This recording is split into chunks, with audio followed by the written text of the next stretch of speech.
I guess we'll play another song here. I got two songs that maybe no one's ever heard. Nobody's ever heard the Drinkin Blues. Okay, so we'll play that one. This is an exclusive for the Jay Stone Show. Rock Metal Talk. I'm live with Raven Blackwell.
You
Nothing yet, sir. How about you? Not a thing, sir. What about you guys? We ain't found shit. We ain't found shit. You're listening to the Jay Stone Show at rockmetaltalk.com. We are live from Tarpon Springs, Florida with Raven Blackwell from 5 Star Hooker. So you just heard 2 exclusives going in for the kill. And one other tune. What was the name of the other one? Drinkin Blues. Drinkin Blues. Drinkin Blues. So, yeah, the album's coming out. These guys are doing Rocklahoma. They're doing a bunch of press. We could have had the whole band here, I guess, but, you know, I'm doing it at 12 o'clock, so, you know, these guys got to make money. So when the CD comes closer, maybe we're going to do something as far as, you know, the release party or have them on, you know, close to that date, and we'll get everybody in here. And we still got the caller on the phone. Who was that anyway? That's Mace, the drummer, who keeps... That's Mace. Yeah, this is the drummer. It's Mace McMillan, the awesome drummer from 5 Star Hookers on the line. I didn't catch him at first. So why has it been so quiet for? He's just hanging out, listening. Well, I figured Raven's on there. He's a good talker, man. He's got it covered. I got a couple of beers in me. I talk more. I had to stop. I was almost late. I had to stop and grab one of those Miller Lite 9-packs. Yeah, man. The 16-ounce cans. It's a 6-pack now. It's the holiday 8-pack. Go ahead. Yeah, man. I mean, I've been listening in to the conversation, and you know, I kind of came into the band as the last member to join the band. You know, I'd already been playing for quite a while with our vocalist and our guitar player, Mike Hatcher. We had another band going, and the vocalist and I had another band prior to that. But I just met Raven and Sakoshi just literally a few months before the formation of 5 Star Hooker. And, you know, you guys were talking about the whole aspect of, you know, engaging the crowd and performing as a performer, you know, beyond just your instrument. And, you know, as you guys can imagine, as a drummer, that presents a little bit more of a challenge sitting behind the kit. True. But I got to say, this band, one of the secrets, I think, to this band's appeal, at least for me, is that we have a good time. You know what I mean? We enjoy playing our instruments. We enjoy performing for the crowd. And it works. You know, it makes it easy for me to present myself and, you know, kind of be a part of the band and engage the crowd. And the energy of the band live is incredible. I mean, I like our recorded product as well, but I think that one of the appeals for me for this band is the live performance. It's just fun. You just like looking at Garth's ass. Yeah, man. I mean, you got the best view in the house. I think that's one of the keys to our success is that people see us and they just we have a good time. And then they have a good time. Now that definitely is when you're having fun, and people see that you're having fun, and you're not there. I don't know. There's no attitude, you know. Just out to having fun, want to engage with the crowd and make them part of it. You know, I think that's the whole key is making them a part of the show and making them feel like they're part of the show. And you do that. You stand up on those breaks and you slamming your drums, and people are checking you out, and you twirl, you know, and people feel that, and they feel. You know, they throw their hands in the air when you're doing that, and they feel they almost feel like they're hitting the drum with you, you know what I mean? Or, you know, somebody does something and you're engaging them into the show, and, it makes nobody feel any better than when you think, you know, you're part of something or you feel like they're including you in it, and that's what makes people want to come see us and hang out. It's like getting a baseball at a Yankees game. Exactly. I mean, catch a foul ball. You're part of it. You feel like you feel like exactly. You know, it's kind of like when you're a kid and you go to your first concert and you could swear Ozzy Osbourne looked at you and pointed at you and sang, you know, Crazy Train or something at you. You know what I mean? And now you're possessed. But he's pointing at 30,000 people. You think he's pointing at you? Yeah, he's got that photogenic eyes. But it made you feel when you were a kid. It made you feel like, wow, man, this is awesome, and that's what made you, you know, enjoy going to concerts, and that's what we do. We make people enjoy coming to see us, hopefully. And, you know, like I said, we all, you, Garth, you know, Hatcher and Sakoshi and I, you know, get people engaged into the show, and we suck them in and make them part of the night, you know? And I think they appreciate that. Yeah, I tend to agree. Sorry, man, I didn't catch in the beginning when you said who you were, so I just feel bad now that I didn't let the drummer participate. Well, Jay's not really up yet. It's only 1 o'clock in the afternoon. The show don't start till usually 8 o'clock. I almost forgot. You know, like usually his phone's blowing up. He's like, we're sitting here talking to nobody, but it's noon, you know?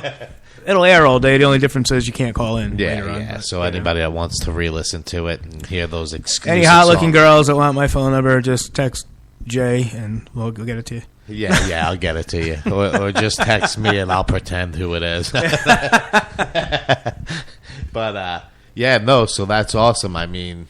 Nah, but the chemistry of the band, I mean, it was, what happened was, the Love Dogs were together, and they had a band called Bullets First. Things happened with my guitar player. It wasn't working out.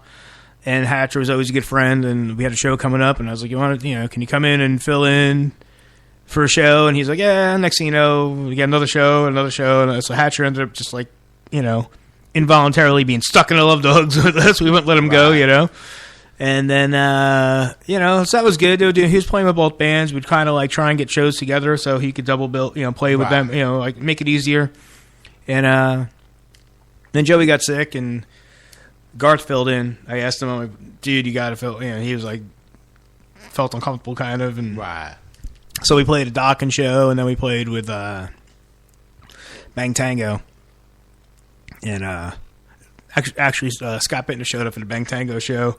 And he played a couple songs with us as a third guitar player, which is pretty cool, Yeah, that's awesome. And that was it. That was like the last Love Dog show, and I was like, well, now what, And Joey couldn't perform anymore. His, health was declining, and I just had this idea. Let's merge, kind of merge the bands together and see what we can come up with, So, the first couple of practices was kind of like odd because they're like, well, he has like 4 Bullets First songs. I'm like, well, he has like 4 Love Dog songs. Right. You guys learn these and we'll learn those, and it wasn't working, Right.